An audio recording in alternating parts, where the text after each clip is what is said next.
Hello students, welcome to WB exam guide. আজকে আমরা primary interview প্রস্তুতির প্রিভিয়াস ইয়ার 21 নিয়ে আলোচনা করব। অলরেডি কিন্তু আমরা পিওয়াই কিউ কিন্তু 20 নিয়ে আলোচনা করে ফেলেছি। আজকে আমাদের আলোচনা টপিক হচ্ছে 21, অর্থাৎ প্রিভিয়াস ইয়ার কোশ্চিন 21, যেগুলো কিন্তু বিগত ইন্টারভিউ জিজ্ঞাসা করেছিল এবং আগামী ইন্টারভিউ কিন্তু তোমাদেরকে এইখান থেকে প্রশ্ন করবে। তাই প্রত্যেকটা প্রশ্ন ভালো করে প্র্যাকটিস করে যাও, আশা করছি এর মধ্যে থেকে তোমাদেরকে জিজ্ঞাসা করবে। ওকে, চলো দেখো ফার্স্ট কোশ্চেন কি বলা হয়েছে। ফার্স্ট কোশ্চেন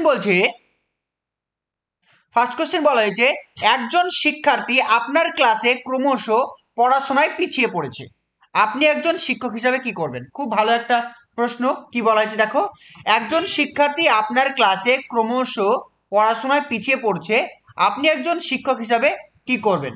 দেখে নাও তাহলে কি হবে।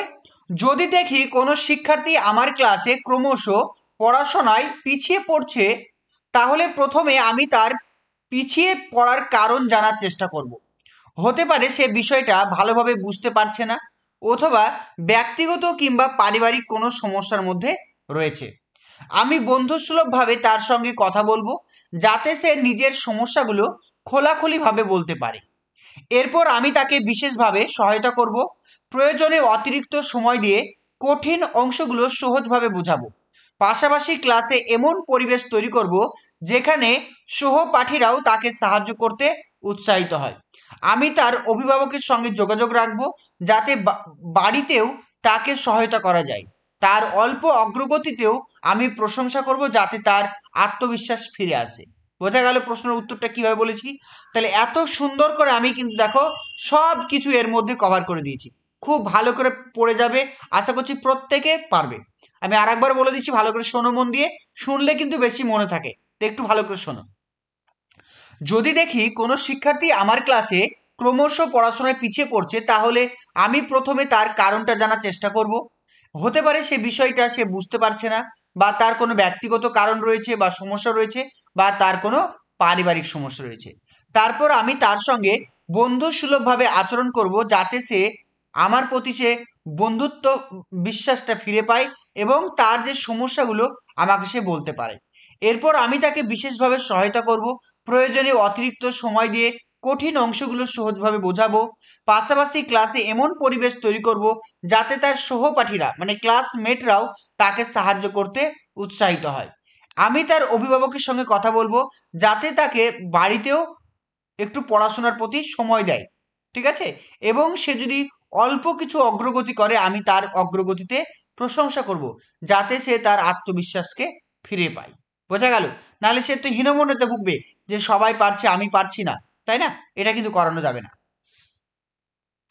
নেক্সট প্রশ্ন দেখো, পরের প্রশ্ন বলছে একজন শিক্ষার্থীর শুদ্ধ বানান শিখনে আপনার দায়িত্ব কি হবে? খুব ভালো একটা প্রশ্ন করেছিল। বলছে কোনো শিক্ষার্থীর শুদ্ধ বানান শিখনে একজন শিক্ষক হিসেবে আপনার কি দায়িত্ব হবে? একজন শিক্ষক হিসাবে আমার প্রধান দায়িত্ব হবে শিক্ষার্থীর শুদ্ধ বানান শেখার প্রতি আগ্রহ ও অভ্যাস গড়ে তোলা। প্রথমে আমি লক্ষ্য করব কোন কোন ক্ষেত্রে সে ভুল করছে, এবং সেই ভুলের কারণগুলো বুঝে তাকে ধীরে ধীরে সংশোধন করতে সাহায্য করব। আমি ক্লাসে নিয়মিত বানান চর্চা, ডিকটেশন ও শব্দ খেলা করাবো, যাতে সে আনন্দের মধ্যে দিয়ে সঠিক বানান লিখতে পারে। নতুন শব্দ শেখানোর সময় প্রতিটি শব্দের উচ্চারণ, অর্থ ও ব্যবহার পরিষ্কারভাবে বুঝিয়ে দেব। বোঝা গেল? ক্লিয়ার? এটা কিন্তু সুন্দর করে গুছিয়ে বলতে হবে। নেক্সট দেখো, আরো কিছু ইনফরমেশন লেখা আছে, ওটার আনসারে দেখে নাও, একটু পড়ে নাও। এছাড়াও শিক্ষার্থীদের দিয়ে শুদ্ধ বানান প্রতিযোগিতা, বোর্ডে লেখার অনুশীলন করাবো, যাতে তারা একে অপরের ভুল দেখে শিখতে পারে। সবশেষে আমি তাকে সবসময় উৎসাহ দেব এবং ছোট বড় উন্নতি মানে তার যে যদি ডেভেলপ হয় তার জন্য প্রশংসা করব, যাতে তার আত্মবিশ্বাস বাড়ে ও বানান মানে শেখার প্রতি ভালোবাসা তৈরি হয়। তাহলে এই জিনিসগুলো কিন্তু মাথায় রাখতে হবে। চলো নেক্সট দেখো। নেক্সট কোশ্চেন বলছে একজন আদর্শ মা কি সত্যি 100 জন শিক্ষকের সমান? এই প্রশ্নটা করা হয়েছিল। একজন আদর্শ মা কি সত্যি 100 জন শিক্ষকের সমান? এই কথার আসল তাৎপর্য কি জিজ্ঞেস করেছে। কি হবে অ্যান্সার? এই কথাটির মাধ্যমে বোঝানো হয়েছে যে একজন মাই সন্তানের জীবনের প্রথম ও সর্বশ্রেষ্ঠ শিক্ষক। সন্তান জন্মের পর থেকেই মা তাকে শেখান কথা বলা, শিষ্টাচার, ভালো মন্দের পার্থক্য ও মানবিকতা। বিদ্যালয়ে শিক্ষক নির্দিষ্ট সময়ে পাঠদান করেন, কিন্তু মা সারাক্ষণ সন্তানের জীবন গঠনে নিয়োজিত থাকেন। তাই বলা যায় একজন আদর্শ মা যদি সন্তানের মধ্যে নীতি, আদর্শ ও সৎ চরিত্র গড়ে তুলতে পারেন, তবে তার সেই ভূমিকা শত শিক্ষকের চেয়েও মূল্যবান ও প্রভাবশালী হবে। বোঝা গেল? ক্লিয়ার? খুবই সুন্দর করে সরল ভাষায় লিখেছে, এত সুন্দর করে লেখা আছে সরল ভাষায়। খুব ভালো করে পড়ে যাও, আশা করছি প্রত্যেকটা জিনিস তোমাদের স্ট্যান্ডার্ড হবে। খুব ভালো করে স্ট্যান্ডার্ড ওয়াইজ লেখা আছে। ওকে, আমি আবারও বলে দিচ্ছি, শোনো। এই কথাটির মাধ্যমে বোঝানো হয়েছে যে একজন মাই সন্তানের জীবনের প্রথম ও শ্রেষ্ঠ শিক্ষক। সন্তান জন্মের পর থেকেই মা তাকে শেখান কথা বলা, শিষ্টাচার, ভালো মন্দের পার্থক্য ও মানবিকতা। বিদ্যালয়ের শিক্ষক নির্দিষ্ট সময়ে পাঠদান করেন, কিন্তু মা সারাক্ষণ সন্তানের জীবন গঠনে নিয়োজিত থাকেন। তাই বলা যায় একজন আদর্শ মা যদি সন্তানের মধ্যে নীতি, আদর্শ ও সৎ চরিত্র গড়ে তুলতে পারেন, তবে তার সেই ভূমিকা শত শিক্ষকের চেয়েও মূল্যবান ও প্রভাবশালী। যদি এটা সুন্দর করে এইভাবে গুছিয়ে বলতে পারো, বাস দারুণ রেজাল্ট করতে পারবে ইন্টারভিউ। দেখো, প্রশ্ন কিন্তু সবাইকে একই রকম করবে, কিন্তু বলার ধরনের ওপরে কিন্তু তোমার নাম্বারটা ডিপেন্ড করবে। বোঝা গেল? যে যত সুন্দর করে নোটসগুলোকে বলতে পারবে সুন্দর করে গুছিয়ে, সে তত ভালো নাম্বার পাবে। ওকে, নেক্সট বলছে প্রাক প্রাথমিকের একটি শিশু তার বাবা মা ছাড়া ক্লাসে বসতে চায় না। বাবা মা চলে গেলেই কাঁদতে শুরু করে। আপনি একজন শিক্ষক হিসাবে এই পরিস্থিতি কিভাবে নিয়ন্ত্রণ করবে? এটা বেশিরভাগ আমার স্কুলে হয়। একটা বাচ্চা আছে, তার বাবা তাকে রাখতে আসে বা মা তাকে রাখতে আসে, তার বাবা মা তাকে রেখে গেলেই সে কান্না করতে শুরু করবে, কোনোভাবেই সে স্কুলে থাকতে চায় না। তো এই পরিস্থিতিতে একজন শিক্ষক কি করবেন? বলছে, এই অবস্থায় আমি প্রথমে শিশুটির মানসিক অবস্থাকে বুঝে নেব। ছোট বাচ্চারা নতুন পরিবেশে বাবা মা থেকে বিচ্ছিন্ন হলে স্বাভাবিকভাবেই ভয় ও অনিরাপত্তা অনুভব করে। তাই আমি তাকে ভালোবাসা, আদর ও ধৈর্যের সঙ্গে সামলাবো। প্রথমে আমি তাকে শান্তভাবে কোলে বা পাশে বসাবো, তার সঙ্গে গল্প করব, খেলাধুলা বা ছবি আঁকার মতো আকর্ষণীয় কাজে তাকে যুক্ত করব, যাতে সে ধীরে ধীরে মনোযোগ অন্যদিকে সরাতে পারে। আমি কখনোই তাকে জোর করব না, বরং স্নেহ ও নিরাপত্তার অনুভূতি তৈরি করব। ধীরে ধীরে শিশুটি যখন বুঝবে যে ক্লাসরুমটিও এক ধরনের নিরাপদ জায়গা, তখন সে নিজে থেকেই স্বাভাবিকভাবে মানিয়ে নিতে পারবে।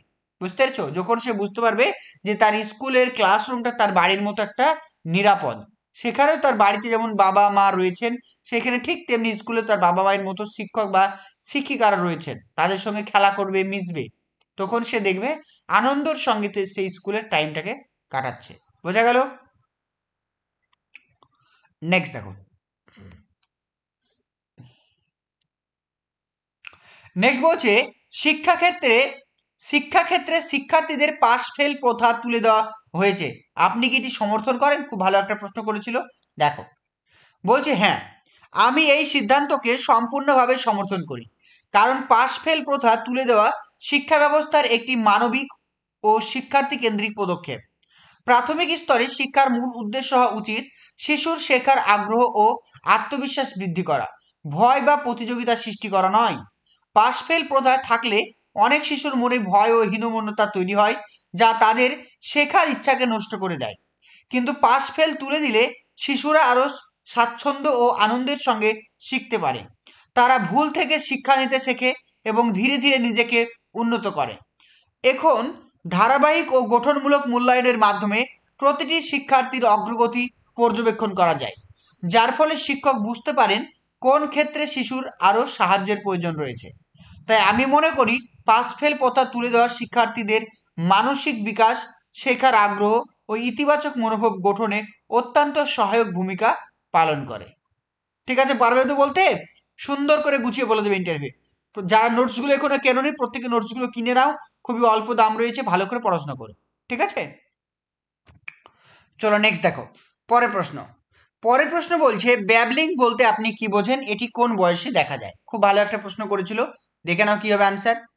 ব্যাবলিং হলো শিশুর ভাষা শেখার প্রাথমিক ধাপ, যেখানে সে অর্থবিহীন ধ্বনি বা শব্দের মতো আওয়াজ করতে শুরু করে। এই সময়ে শিশু বা বা দা দা, মা মা, টা টা ইত্যাদি ধ্বনি উচ্চারণ করে, যা পরে আসল শব্দ গঠনের ভিত্তি তৈরি করে। দেখো আবার কি বলা হয়েছে, ব্যাবলিং হলো শিশুর ভাষা শেখার প্রাথমিক ধাপ, যেখানে সে অর্থবিহীন ধ্বনি বা শব্দের মতো আওয়াজ করতে শুরু করে। এই সময় শিশু বা বা, দা দা, মা মা, টা টা ইত্যাদি ধ্বনি উচ্চারণ করে, যা পরে আসল শব্দ গঠনের ভিত্তি তৈরি করে। এই ধাপটি সাধারণত 6 থেকে 6 মাস বয়সে দেখা যায় এবং 9 মাস পর্যন্ত তা অব্যাহত থাকে। ব্যাবলিংয়ের মাধ্যমে শিশু তার কণ্ঠস্বর, শ্রবণ শক্তি ও উচ্চারণের অঙ্গসমূহের ব্যবহার শেখে। এটি ভাষা বিকাশের এক গুরুত্বপূর্ণ পর্যায়, যা পরবর্তী শিশুর যোগাযোগ ও কথা বলার দক্ষতাকে সহায়তা করে। বোঝা গেল? তাহলে ব্যাবলিংটা কি আর ব্যাবলিং কোন সময় দেখা যায় এটা কিন্তু মনে রাখতে হবে। ইন্টারভিউর জন্য প্রস্তুতি নিতে চাইছো, আমাদের ডাব্লিউবি এক্সাম গাইডের সমস্ত নোটসপত্র রেডি রয়েছে। তো তোমরা চাইলে সেগুলোকে পারচেস করে সামান্য অর্থের বিনিময়ে সেগুলো তোমরা কিনে পড়তে পারবে। এখানে প্রত্যেকটা ফোল্ডার দেওয়া আছে, দেখতে পাচ্ছ আদার্স, ইংরেজি, গণিত, শ্রেণী বই, ভূগোল, বাংলা, ডিএলএড বই, সহজ পাঠ, প্রিভিয়াস ইয়ার কোশ্চিন এবং সমস্ত জেলা এবং প্রত্যেকটা টপিক, অর্থাৎ যার যে সাবজেক্টে অনার্স। এখানে দেখতে পাচ্ছ অনার্স বলে একটা পিডিএফ দেওয়া আছে, দেখতে পাবে তোমরা এখানে এখানে রয়েছে অ্যাকচুয়ালি। এই দেখো অনার্স সাবজেক্ট, এই অনার্স সাবজেক্ট মানে এখানে যার যে সাবজেক্টে অনার্স সমস্ত কিছু পিডিএফ কিন্তু দেওয়া আছে। তো তোমরা যদি আমাদের পিডিএফগুলো পারচেস করতে চাও অবশ্যই আমাকে এসএমএস করবে। এখানে প্রিভিয়াস ইয়ার কোশ্চেন যদি ক্লিক করো, জাস্ট ক্লিক করার সঙ্গে সঙ্গে এখানে দেখবে প্রচুর পিডিএফ তোমাদের ওপেন হয়ে যাবে। তারপরে যদি চলে আসো এখানে বাংলাতে যদি ওপেন করো, যাদের বাংলাতে অনার্স তাদের এখানে বাংলা সাহিত্যের ইতিহাস রয়েছে, গ্রামার রয়েছে। তাছাড়া যদি চলে আসি আমরা ইংরেজিতে যাদের অনার্স তারা যদি এখানে ক্লিক করো, এখানে প্রত্যেকটা ইংরেজি সাহিত্য মানে ইংরেজি সাহিত্য থেকে কী কী প্রশ্ন আসবে সব কিছু দেওয়া আছে। এছাড়াও যদি আমরা শ্রেণী বইয়ে ক্লিক করি, অর্থাৎ এখানে দেখতে পাবো আমাদের শ্রেণীতে যে সমস্ত বইগুলো রয়েছে সেই বইগুলোর ভেতর থেকে কী কী প্রশ্ন করবে সব কিছু সুন্দর করে রাখা আছে। আবার যদি আদার্সে ক্লিক করি, এখানে আমাদের যে ফোল্ডারটা ওপেন হবে, জাতীয় সঙ্গীত, জাতীয় গান, জাতীয় পতাকা, এনসিইআরটি সমস্ত কিছু, West Bengal board of primary education, model school, মানে এর থেকে জেড পর্যন্ত ইন্টারভিউর জন্য যা যা দরকার, ন্যাশনাল এডুকেশন পলিসি, সব কিছু তোমাদের কভার করা আছে প্রত্যেকটা জিনিস। গণিত, অঙ্ক থেকে যাদের যে সাবজেক্ট অনার্স আছে, এছাড়াও গণিত থেকে যে যে প্রশ্নগুলো করবে সব কিছু দেওয়া আছে। তো তোমরা ভূগোল বা পরিবেশ থেকে যা যা পড়তে হবে সব কিছু এখানে দেওয়া আছে, তোমরা ইজিলি কিন্তু সমস্ত কিছু পড়তে পারবে, ঠিক আছে, যেগুলো কিন্তু ইন্টারভিউর জন্য তোমাদের খুবই গুরুত্বপূর্ণ। স্ক্রিনে দেওয়া নাম্বারে কন্ট্যাক্ট করো, পিডিএফগুলোকে কিনে নাও, ভালো করে মন দিয়ে পড়াশোনা করো। নেক্সট কোশ্চেন দেখো, পরের প্রশ্ন করেছিল যে লুকায়িত পাঠ্যক্রম বা হিডেন কারিকুলাম বলতে আপনি কি বোঝেন? লুকায়িত পাঠ্যক্রম বলতে এমন এক ধরনের শিক্ষা বা আচরণ শেখানোকে বোঝায় যা পাঠ্য বই বা নির্ধারিত পাঠ্যক্রমে সরাসরি উল্লেখ থাকে না, কিন্তু বিদ্যালয়ের পরিবেশ, শিক্ষক শিক্ষার্থী সম্পর্ক, নিয়ম কানুন ও আচরণের মাধ্যমে শিশু তা শিখে ফেলে। উদাহরণস্বরূপ শ্রদ্ধা, শৃঙ্খলা, সহযোগিতা, দায়িত্ববোধ, দলগত কাজের মানসিকতা, সময়ানুবর্তিতা ইত্যাদি বিষয়গুলো শিক্ষার্থীরা সরাসরি পাঠ্যপুস্তক থেকে নয় বরং বিদ্যালয়ের সামাজিক পরিবেশের মধ্যে দিয়ে শেখে।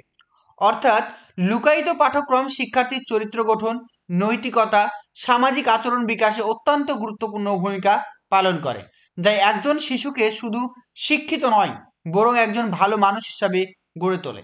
তাহলে তোমাকে যদি ইন্টারভিউ জিজ্ঞাসা করে যে লুকায়িত পাঠ্যক্রম বলতে কি বোঝায়, এটা একটু পড়ে নিয়ে সুন্দর করে গুছিয়ে বলতে হবে। দেখো আমি কিন্তু ডাইরেক্টলি লিখে দিই না, এই জন্য দিই না কারণ যেটা লিখে দেবো তোমরা সেটা হুবহু মুখস্থ করে নেবে, তাহলে তোমাদের কিন্তু সুন্দর করে বলার মানে একটা পথ থাকবে না। তাই আমি জিনিসটা লিখে দিয়েছি, এখান থেকে তোমরা সুন্দর করে বানিয়ে ফেলবে, তাহলে প্রত্যেকের উত্তরটা কি হবে, ইউনিক হবে।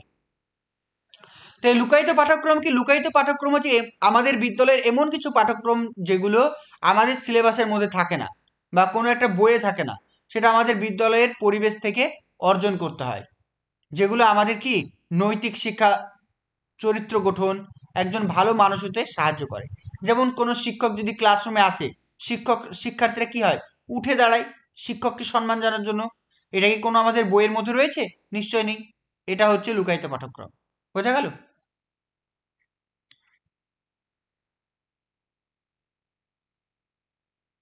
নেক্সট দেখো, নেক্সট বলছে ডিএলএড করে আপনি কি কি শিখেছেন? ডিএলএড যেটা হচ্ছে ডিপ্লোমা ইন এলিমেন্টারি এডুকেশন সম্পূর্ণ করার মাধ্যমে আমি প্রাথমিক শিক্ষার সকল গুরুত্বপূর্ণ দিক সম্পর্কে জ্ঞান লাভ করেছি এর মধ্যে কি কি রয়েছে? শিক্ষাদানের পদ্ধতি আমি শিখেছি, মানে কিভাবে বাচ্চাদেরকে পড়াতে হবে। শিশুর বিকাশ এবং আচরণ, মানে কোন বয়সে শিশুর কি রকম বিকাশ ঘটে এবং কোন বয়সে তাদের কি কি আচরণ দেখা যায় সেটা শিখেছি। পাঠ পরিকল্পনা মূল্যায়ন, শিক্ষার্থীদেরকে সঠিকভাবে শিক্ষা দেওয়ার জন্য কিভাবে আমাকে পাঠ পরিকল্পনা করতে হবে, কিভাবে বিষয়বস্তুটাকে উপস্থাপন করতে হবে, এটা শিখেছি। এবং শিক্ষার্থীরা কতটা শিখতে পেরেছে সেটা দেখার জন্য মূল্যায়ন ব্যবস্থা আমি কিভাবে করব সেটা জেনেছি। শিক্ষা মনোবিজ্ঞান, শিক্ষার্থীদের শেখার মনোবিজ্ঞান বোঝা, মানে শিক্ষার্থীদের মানসিক অবস্থাকে বোঝার জন্য, তাদেরকে কিভাবে উৎসাহিত করব সেটা জানার জন্য আমাকে শিক্ষা মনোবিজ্ঞান শিখতে হয়েছে। এছাড়াও শিক্ষাক্ষেত্রে নৈতিকতা ও দায়িত্ববোধ সম্পর্কে আমি জেনেছি। ঠিক আছে, তাহলে এই সমস্ত বিষয়গুলি আমি ডিএলএড থেকে জেনেছি। তাহলে এটা সুন্দর করে নিজেকে গুছিয়ে বলতে হবে। বোঝা গেল? তাহলে তোমাকে যদি ইন্টারভিউ জিজ্ঞেস করে আপনি ডিএলএড করে কি কি শিখেছেন, স্যার বা ম্যাম আমি ডিএলএড করে যে সমস্ত বিষয়গুলি শিখেছি সেগুলি হলো শিক্ষাদানের পদ্ধতি ও কৌশল, অর্থাৎ বাচ্চাদেরকে আমরা কিভাবে পড়াবো। দ্বিতীয়ত শিশু শিক্ষা, মানে শিশুর বিকাশ এবং আচরণ, অর্থাৎ শিশুর কোন বয়সে কীরকম আচরণ করে, তাদের কোন বয়সে কীরকম বিকাশ ঘটে, ডেভেলপমেন্ট ঘটে, সেগুলো জানতে পেরেছি। এইভাবে গুছিয়ে তোমাকে বলতে হবে। বোঝা গেল? নেক্সট প্রশ্ন, প্রাথমিক বিদ্যালয়ে কিচেন গার্ডেন বলতে আপনি কি বোঝেন? প্রাথমিক বিদ্যালয়ে কিচেন গার্ডেন বলতে স্কুলের আভ্যন্তরীণ বা পার্শ্ববর্তী ছোট বাগানকে বোঝায়, যেখানে শিক্ষার্থীরা নানান ধরনের ফল, শাকসবজি ও ফুল ফলের চাষ করে। এটি শুধু উদ্যান গঠন নয়, বরং শিক্ষার্থীদের জন্য প্রায়োগিক শিক্ষা ও পরিবেশ সংক্রান্ত সচেতনতা গড়ে তুলতে একটি কার্যকারী উপায়। কিচেন গার্ডেনের মাধ্যমে শিক্ষার্থীরা শিখবে কি কি শিখবে? উদ্যান চর্চা এবং চাষাবাদ, কিভাবে বীজ রোপণ করতে হয়, কিভাবে জল দিতে হবে, কিভাবে পরিচর্যা করতে হবে, এগুলো তারা শিখতে পারবে। পরিবেশ সম্পর্কে সচেতন হবে, উদ্ভিদ প্রাণী সম্পর্কে তারা আরো বেশি করে জানতে পারবে। খাদ্য ও পুষ্টি সম্পর্কে জানবে, যে নিজ হাতে চাষকৃত সবজি ও ফলের পুষ্টিগুণ বুঝতে পারবে, এখানে যেহেতু আমরা রাসায়নিক সার ব্যবহার করছি না। নেক্সট দেখো, দলবদ্ধভাবে কাজ ও দায়িত্বশীলতা তাদের মধ্যে জাগ্রত হবে, কারণ স্কুলে যে সমস্ত আমাদের কিচেন গার্ডেনটি রয়েছে সেটা তো একার পক্ষে সম্ভব নয়, সবাই মিলে আমাদেরকে করতে হবে, অর্থাৎ শিক্ষার্থীদের মধ্যে দলগত ভূমিকাটা বৃদ্ধি পাবে। চলো নেক্সট কোশ্চেন দেখো। পরের প্রশ্ন কি বলা হয়েছে, যে শিক্ষার্থীদের শিক্ষণীয় বিষয়বস্তুকে আকর্ষণীয় করে তোলার জন্য আপনি শিক্ষক হিসাবে কি কি পদক্ষেপ নেবেন? খুব ভালো একটা প্রাসঙ্গিক প্রশ্ন করেছিল, যে আপনি একজন শিক্ষক হিসাবে শিক্ষার্থীদের পঠনীয় বিষয়বস্তুকে আহ, মানে আকর্ষণীয় করে তোলার জন্য কি কি পদক্ষেপ নেবেন। শিক্ষার্থীদের শিক্ষণীয় বিষয়বস্তু আকর্ষণীয় করতে আমি বিভিন্ন কৌশল অবলম্বন করব। প্রথমে বিষয়বস্তু বোঝাতে আমি চিত্র, ছবি বা ভিডিও ব্যবহার করব, যাতে শিশুরা সহজে ধারণা পায় এবং মনোযোগ ধরে রাখতে পারে। পরবর্তী ধাপে আমি শিক্ষার্থীদের হাতে কলমে কাজ করাবো, যেমন প্রকল্প, ল্যাব কার্যক্রম বা কিচেন গার্ডেন চর্চা, বা শেখাকে বাস্তবমুখী ও আনন্দময় করে তুলব। আমি বিষয়বস্তুকে গল্প, উদাহরণ বা বাস্তব জীবনের সঙ্গে সংযুক্ত করব, যাতে তারা সহজে সম্পর্ক তৈরি করতে পারে। পাশাপাশি ক্লাসে কুইজ, শব্দ খেলা, ছোট ছোট চ্যালেঞ্জের মাধ্যমে শিক্ষার্থীদের সক্রিয়ভাবে শেখার অংশীদার করে তুলব। সর্বশেষে শিক্ষার্থীদের ছোট ছোট সাফল্যকে প্রশংসা, উৎসাহিত দিয়ে তাদের আত্মবিশ্বাসকে বাড়িয়ে তুলব। ঠিক আছে, তাহলে এই সমস্ত পয়েন্টগুলোকে একটু সুন্দর করে গুছিয়ে বলতে হবে, যাতে কোনো কিছু তোমার বলার মধ্যে থেকে বাদ না যায়। নেক্সট দেখো, নেক্সট প্রশ্ন করেছিল, শিক্ষাক্ষেত্রে অপচয় এবং অনুন্নয়ন বলতে আপনি কি বোঝেন? শিক্ষাক্ষেত্রে অপচয় বলতে বোঝায় সেই ব্যবস্থা বা অবস্থা যেখানে কোনো শিক্ষার্থী প্রাথমিক বা অন্যান্য স্তরের শিক্ষা শেষ না করে স্কুল ছেড়ে দেয় বা শিক্ষার ধারাবাহিকতা হারিয়ে ফেলে। অন্যদিকে অনুন্নয়ন বা স্থবিরতা বলতে বোঝায় শিক্ষার্থীকে একই ক্লাসে দীর্ঘ সময় আটকে রাখা, মানে হচ্ছে বারবার একই ক্লাসে থেকে যাওয়া, সে বারবার ফেল করছে, মানে সে ভালো ফল করতে পারছে না, যাতে সে পরের মানে শ্রেণীতে পৌঁছতে পারে, সেই অবস্থায় কি বলছি আমরা? অনুন্নয়ন। তাহলে অপচয় মানে কি? অপচয় মানে হচ্ছে কোনো শিক্ষার্থী যদি মানে মাঝ পথে পড়াশোনা ছেড়ে দেয়, তার কোর্স কমপ্লিট না করে, সেটাকে আমরা কি বলবো? অপচয় বলবো। আর অনুন্নয়ন কথার অর্থ হচ্ছে যদি কোনো শিক্ষার্থী বারবার একই শ্রেণীতে থেকে যায়, সেটাকে আমরা কি বলবো? অনুন্নয়ন বলবো। চলো নেক্সট কোশ্চেন দেখো, ড্রপ আউট বা স্কুল ছুট বলতে আপনি কি বোঝেন? ড্রপ আউট বা স্কুল ছুট বলতে বোঝায় সেই অবস্থা যা যখন কোনো শিক্ষার্থী নির্দিষ্ট স্তরের শিক্ষা শেষ না করে স্কুল ত্যাগ করে, অর্থাৎ শিক্ষার্থী তার শিক্ষা সম্পূর্ণ না করে পড়াশোনা থেকে বেরিয়ে যায়। এটি সাধারণত ঘটে অর্থনৈতিক সমস্যা, পারিবারিক চাপ, অনিয়মিত উপস্থিতি বা শিক্ষার প্রতি আগ্রহ কম থাকার কারণে। তাহলে বোঝা গেল। তাহলে ড্রপ আউটটা কি? ড্রপ আউট বলতে বোঝাচ্ছে যখন কোনো শিক্ষার্থী পড়াশোনা করতে করতে সে ছেড়ে দিল, সে স্কুল আসা বন্ধ করে দিল, সেটাকে আমরা কি বলবো? Drop out. তাহলে ড্রপ আউট কি কি কারণে হতে পারে? এখানে কারণ লেখা আছে। অর্থনৈতিক সমস্যা হতে পারে, পারিবারিক চাপ হতে পারে, অনিয়মিত উপস্থিতির কারণে হতে পারে, বা শিক্ষার প্রতি তার কোনো আগ্রহ না থাকার কারণে হতে পারে। নেক্সট দেখো, আপনি শিক্ষার্থীদের মধ্যে সৃজনশীলতার বিকাশ কিভাবে ঘটাবেন?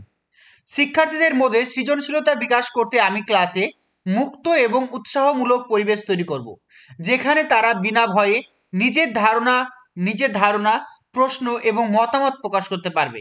আমি শিক্ষার্থীদের হাতের কাজ, শিল্পকলা, গল্প লেখা, নাটক, প্রজেক্ট, ছোট বৈজ্ঞানিক পরীক্ষা করার মাধ্যমে শেখার সুযোগ দেব। এই প্রায়োগিক কার্যক্রম তাদের সৃজনশীল চিন্তা ও সমস্যা সমাধানের ক্ষমতা বাড়াতে সাহায্য করবে। এছাড়া আমি তাদের চ্যালেঞ্জিং প্রশ্ন ও কার্যক্রম দেব, যাতে তারা নিজস্ব দৃষ্টিভঙ্গি ও সমাধান তৈরি করতে উৎসাহিত হয়। শিক্ষার্থীর ছোট ছোট সাফল্যকে প্রশংসা ও স্বীকৃতি দিয়ে তাদের আত্মবিশ্বাস বৃদ্ধি করব, যাতে তারা নতুন ধারণা নিয়ে আরও আগ্রহী হয়। এই পদ্ধতিতে শিক্ষার্থীরা স্বতঃস্ফূর্তভাবে চিন্তা করতে শিখবে, সৃজনশীলভাবে সমস্যার সমাধান করবে এবং শেখার প্রতি উৎসাহী হবে।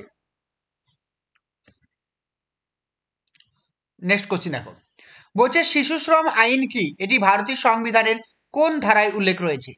শিশুশ্রম আইন হলো এমন একটি আইন যা শিশুদের নিরাপত্তা, শিক্ষা ও সুস্থ বিকাশ সুনিশ্চিত করার জন্য প্রণীত। এর মাধ্যমে শিশুদের শ্রমে নিযুক্ত করা নিয়ন্ত্রণ করা হয় এবং তাদের শিশুকাল ও শিক্ষার অধিকার রক্ষা করা হয়। ভারতীয় সংবিধানে এখানে কি বলছে? ভারতে এই আইন শিশুশ্রম বা নিষিদ্ধ সীমিত আইন নামে পরিচিত। 1986 অনুযায়ী প্রণীত হয়েছিল, মানে শিশুশ্রম আইনটি 1986 সালে পাস করা হয়েছিল। আইন অনুযায়ী 14 বছরের কম বয়সী শিশুদের কোনো ধরনের শিল্প বা কারখানায় কাজ করা সম্পূর্ণভাবে নিষিদ্ধ। কিছু হালকা কাজ যেমন পারিবারিক সহায়তা বা হালকা কৃষিকাজ নির্দিষ্ট শর্তে করা যেতে পারে। শিশুশ্রম আইন ভারতীয় সংবিধানের কি কি ধারায় রয়েছে? আর্টিকেল 24 এবং আর্টিকেল 39-এর ই এবং আর্টিকেল 39-এর এফ ধারাতে উল্লেখ রয়েছে। এটা কিন্তু ভালো করে মনে রেখো। নেক্সট দেখো, শিশুদের বিদ্যালয়মুখী করার জন্য আপনি কি কি পদক্ষেপ গ্রহণ করবেন? শিশুদের বিদ্যালয়মুখী করতে আমি কয়েকটি কার্যকর পদক্ষেপ গ্রহণ করব। প্রথমে আমি অভিভাবক ও পরিবারের সঙ্গে যোগাযোগ বাড়াবো, যাতে তারা বোঝে শিক্ষার গুরুত্ব এবং শিশুদের স্কুলে পাঠানোর প্রয়োজনীয়তা।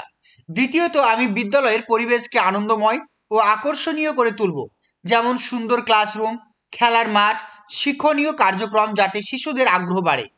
তৃতীয়ত, ক্লাসে মুক্ত ও উৎসাহমূলক পরিবেশ তৈরি করব, যেখানে শিশুদের শেখার প্রতি আগ্রহ বাড়ানোর জন্য গল্প, খেলা, প্রায়োগিক কাজ এবং সৃজনশীল কার্যক্রম করানো হবে। চতুর্থ, উপযুক্ত প্রণোদনা মানে মোটিভেশন, ঠিক আছে, মোটিভেশন দেব এবং তাদেরকে প্রশংসা, স্বীকৃতি প্রদান করব, যেমন নিয়মিত উপস্থিতির জন্য প্রশংসা বা ছোট ছোট পুরস্কার প্রদান করা, যা শিশুদের স্কুলে আসতে উৎসাহিত করবে। ঠিক আছে, এগুলো কিন্তু ভালো করে মাথায় রাখতে হবে। এছাড়াও সরকারি বা সামাজিক সুবিধা যেমন মিড ডে মিল রয়েছে, বিভিন্ন বৃত্তি মানে স্কলারশিপ রয়েছে, সেগুলোর কথা তাদেরকে বলবো। তাহলে জিনিসটা আমি সুন্দর করে লিখে দিয়েছি। হ্যাঁ, এটা কিন্তু তোমরা নিজের মতো করে 2 থেকে 3 লাইনে বলার প্র্যাকটিস করো, কারণ আমি ছোট করে লিখে দিলে তোমাদের ভালো করে বলার মানে প্রবণতাটা থাকবে না। সেজন্য আমি পুরো জিনিসটা লিখে দিয়েছি, এখান থেকে পড়ে নিজেরা সুন্দর করে বলার চেষ্টা করো নিজের মতো করে। বোঝা গেল? ইন্টারভিউর জন্য প্রস্তুতি নিতে চাইছো, আমাদের ডাব্লিউবি এক্সাম গাইডের সমস্ত নোটসপত্র রেডি রয়েছে। তো তোমরা চাইলে সেগুলোকে পারচেস করে সামান্য অর্থের বিনিময়ে সেগুলো তোমরা কিনে পড়তে পারবে। এখানে প্রত্যেকটা ফোল্ডার দেওয়া আছে, দেখতে পাচ্ছ। আদার্স, ইংরেজি, গণিত, শ্রেণী বই, ভূগোল, বাংলা, ডিএলএড বই, সহজ পাঠ, প্রিভিয়াস ইয়ার কোশ্চিন এবং সমস্ত জেলা এবং প্রত্যেকটা টপিক, অর্থাৎ যার যে সাবজেক্টে অনার্স। এখানে দেখতে পাচ্ছ অনার্স বলে একটা পিডিএফ দেওয়া আছে, দেখতে পাবে তোমরা। এখানে রয়েছে অ্যাকচুয়ালি দেখো অনার্স সাবজেক্ট, এই অনার্স সাবজেক্ট মানে এখানে যার যে সাবজেক্টে অনার্স সমস্ত কিছু পিডিএফ কিন্তু দেওয়া আছে। তো তোমরা যদি আমাদের পিডিএফগুলো পারচেস করতে চাও অবশ্যই আমাকে এসএমএস করবে। এখানে প্রিভিয়াস ইয়ার কোশ্চেন যদি ক্লিক করো, জাস্ট ক্লিক করার সঙ্গে সঙ্গে এখানে দেখবে প্রচুর পিডিএফ তোমাদের ওপেন হয়ে যাবে। তারপরে যদি চলে আসো এখানে বাংলাতে যদি ওপেন করো, যাদের বাংলাতে অনার্স তাদের এখানে বাংলা সাহিত্যের ইতিহাস রয়েছে, গ্রামার রয়েছে। তাছাড়া যদি চলে আসি আমরা ইংরেজিতে যাদের অনার্স তারা যদি এখানে ক্লিক করো, এখানে প্রত্যেকটা ইংরেজি সাহিত্য মানে ইংরেজি সাহিত্য থেকে কী কী প্রশ্ন আসবে সব কিছু দেওয়া আছে। এছাড়াও যদি আমরা শ্রেণী বইয়ে ক্লিক করি, অর্থাৎ এখানে দেখতে পাবো আমাদের শ্রেণীতে যে সমস্ত বইগুলো রয়েছে সেই বইগুলোর ভেতর থেকে কী কী প্রশ্ন করবে সব কিছু সুন্দর করে রাখা আছে। আবার যদি আদার্সে ক্লিক করি, এখানে আমাদের যে ফোল্ডারটা ওপেন হবে জাতীয় সঙ্গীত, জাতীয় গান, জাতীয় পতাকা, এনসিইআরটি সমস্ত কিছু, West Bengal board of primary education, model school, মানে এর থেকে জেড পর্যন্ত ইন্টারভিউর জন্য যা যা দরকার, ন্যাশনাল এডুকেশন পলিসি সব কিছু তোমাদের কভার করা আছে, প্রত্যেকটা জিনিস। গণিত অঙ্ক থেকে যাদের যে সাবজেক্ট অনার্স আছে, এছাড়াও গণিত থেকে যে প্রশ্নগুলো করবে সব কিছু দেওয়া আছে। তো তোমরা ভূগোল বা পরিবেশ থেকে যা যা পড়তে হবে সব কিছু এখানে দেওয়া আছে, তোমরা ইজিলি কিন্তু সমস্ত কিছু পড়তে পারবে, ঠিক আছে, যেগুলো কিন্তু ইন্টারভিউর জন্য তোমাদের খুবই গুরুত্বপূর্ণ। স্ক্রিনে দেওয়া নাম্বারে কন্ট্যাক্ট করো, পিডিএফগুলোকে কিনে নাও, ভালো করে মন দিয়ে পড়াশোনা করো।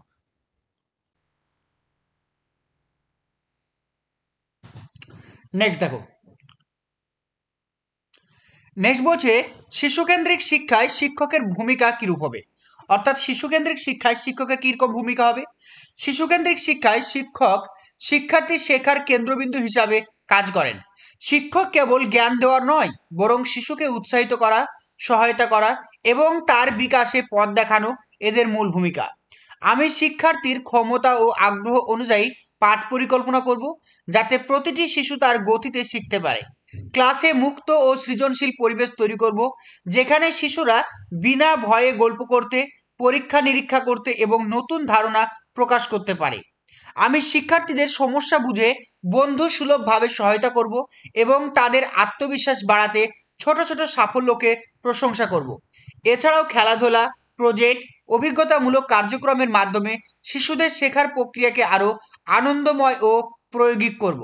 এইভাবে শিক্ষক শিশুর মানসিক, সামাজিক ও বৌদ্ধিক বিকাশে সহায়ক হিসাবে তার সার্বিক উন্নয়নে সুনিশ্চিত করবে।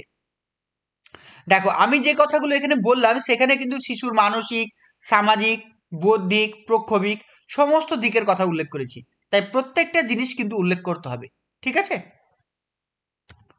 চলো নেক্সট দেখো, নেক্সট বলছে দা। এই যে শব্দটি রয়েছে টি এইচ ই দা, এই শব্দটির উচ্চারণ কখনো আমরা দা বলি, আবার কখনো আমরা দি বলি। তাহলে দা এবং দি কোন ক্ষেত্রে ব্যবহার হয় এটা জিজ্ঞেস করেছিল। দেখো, যদি দায়ের পরবর্তী শব্দটি ব্যঞ্জন ধ্বনি দিয়ে শুরু হয় তখন আমরা এটি দা হিসাবে বলবো। অর্থাৎ যদি মানে কনসোনেন্ট দিয়ে শুরু হয় সেক্ষেত্রে আমরা কি বলবো, দা বলবো।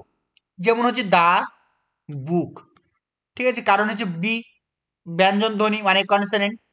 আর যদি দায়ের পরবর্তী শব্দটি স্বরধ্বনি বা ভাইল হয় সেক্ষেত্রে আমরা কি বলবো, দি বলবো। যেমন হচ্ছে দি অ্যাপেল, মনে থাকে যেন। নেক্সট দেখো, সামাজিক অবক্ষয় রোধে শিক্ষকের ভূমিকা কি। শিক্ষক সমাজে নৈতিক ও সামাজিক মান উন্নয়নের মূল চালিকা শক্তি হিসাবে কাজ করেন। সামাজিক অবক্ষয় রোধে শিক্ষকের ভূমিকা অত্যন্ত গুরুত্বপূর্ণ। প্রথমত, শিক্ষক শিশুদের মধ্যে নৈতিকতা, শৃঙ্খলা ও সৎ চরিত্র গড়ে তোলেন। তারা শিক্ষার্থীদের ভালো মন্দের পার্থক্য বোঝান এবং সামাজিক দায়িত্ব সম্পর্কে সচেতন করেন। দ্বিতীয়ত, শিক্ষক শিক্ষার্থীর সামাজিক আচরণ, সহযোগিতা ও সহমর্মিতা বৃদ্ধিতে সহায়তা করেন, যাতে তারা ভবিষ্যতে সমাজে সৎ ও দায়িত্বশীল নাগরিক হয়ে উঠতে পারে। তৃতীয়ত, শিক্ষক বিদ্যালয় ও ক্লাসরুমকে একটি মানবিক ও শিক্ষণীয় পরিবেশ হিসাবে পরিচালনা করবেন, যেখানে শিশুদের মধ্যে সংহতি, শ্রদ্ধা ও সামাজিক মূল্যবোধ বিকশিত হয়। এইভাবে শিক্ষক সমাজে নৈতিক মূল্যবোধ ও সামাজিক সচেতনতা ছড়িয়ে দিয়ে সামাজিক অবক্ষয় রোধে গুরুত্বপূর্ণ ভূমিকা পালন করবেন। খুবই ভালো প্রশ্ন এগুলো, ঠিক আছে। নেক্সট কোশ্চেন, আপনি শিক্ষার্থীদের মধ্যে কিভাবে গুড টাচ এবং ব্যাড টাচের পার্থক্য বোঝাবেন। খুবই একটা ভাইটাল প্রশ্ন এখন বর্তমান সময়ে। শিশুদের মধ্যে গুড টাচ ও ব্যাড টাচের পার্থক্য বোঝানোর সময় আমি সহজ, স্পষ্ট ও সৃজনশীল পদ্ধতি ব্যবহার করব। প্রথমে আমি শিক্ষার্থীদের বোঝাবো যে গুড টাচ হলো এমন স্পর্শ যা নিরাপদ, স্নেহপূর্ণ এবং তাদের সম্মান বজায় রাখে, যেমন বাবা মা, শিক্ষক বা পরিচিতদের আলিঙ্গন বা হাত ধরা। অপরদিকে ব্যাড টাচ হলো এমন স্পর্শ বা অস্বস্তিকর দমনের অনুভূতি দেয় বা শরীরের কোনো অঙ্গের প্রতি অনাকাঙ্ক্ষিত হাত। শিশুদের সচেতন করা হবে যে কোনো অজানা বা পরিচিত ব্যক্তি যদি তাদের অস্বস্তিকরভাবে স্পর্শ করে, তারা জোর দিয়ে না বলবে এবং সঙ্গে সঙ্গে অভিভাবক বা শিক্ষক বা তার শিক্ষিকাকে অবশ্যই জানাবে।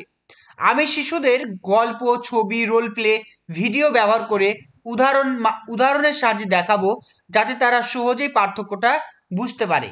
এছাড়াও শিশুদের নিরাপদ আচরণ ও আত্মরক্ষা সম্পর্কে সহজ নির্দেশিকা ও প্র্যাকটিস করাবো। এইভাবে শিশুরা নিরাপদ স্পর্শ ও অনিরাপদ স্পর্শ সম্পর্কে শিখবে এবং নিজেদেরকে রক্ষা করতে পারবে। বোঝা গেল? একদম সুন্দর করে লেখা আছে, পড়ে নেবে, পড়ে 3 থেকে 4টে লাইনে বলার অভ্যাস করবে। তো আজকে আমরা এই পর্যন্ত আলোচনা করলাম। নেক্সট ক্লাসে আমরা প্রিভিয়াস ইয়ার কোশ্চিন 12 PPIQ যেটা হচ্ছে 22 নিয়ে আলোচনা করব। মনে থাকবে 22 নিয়ে আলোচনা করব। আজকে আমাদের 21 পার্টটা আলোচনা হলো। আজকে আমাদের এই পর্যন্ত। আর একটা কথা বলি, শুধুমাত্র পড়ে গেলে হবে না, তোমাদেরকে কোনো ক্লাসে প্র্যাকটিস করতে হবে। তো তোমরা যদি আমাদের ক্লাসে জয়েন করতে চাও তাহলে অবশ্যই জয়েন করো। 9647300217 এই নাম্বার আমাকে হোয়াটসঅ্যাপ করো, তাহলে আমাদের ক্লাসে জয়েন করতে পারবে। এখানে রেগুলার মক ইন্টারভিউ, ডেমো সমস্ত কিছু প্র্যাকটিস করতে পারবে। এছাড়া নোটসগুলো কেনার জন্য এই নাম্বারে আমার সাথে যোগাযোগ করো। Thank you.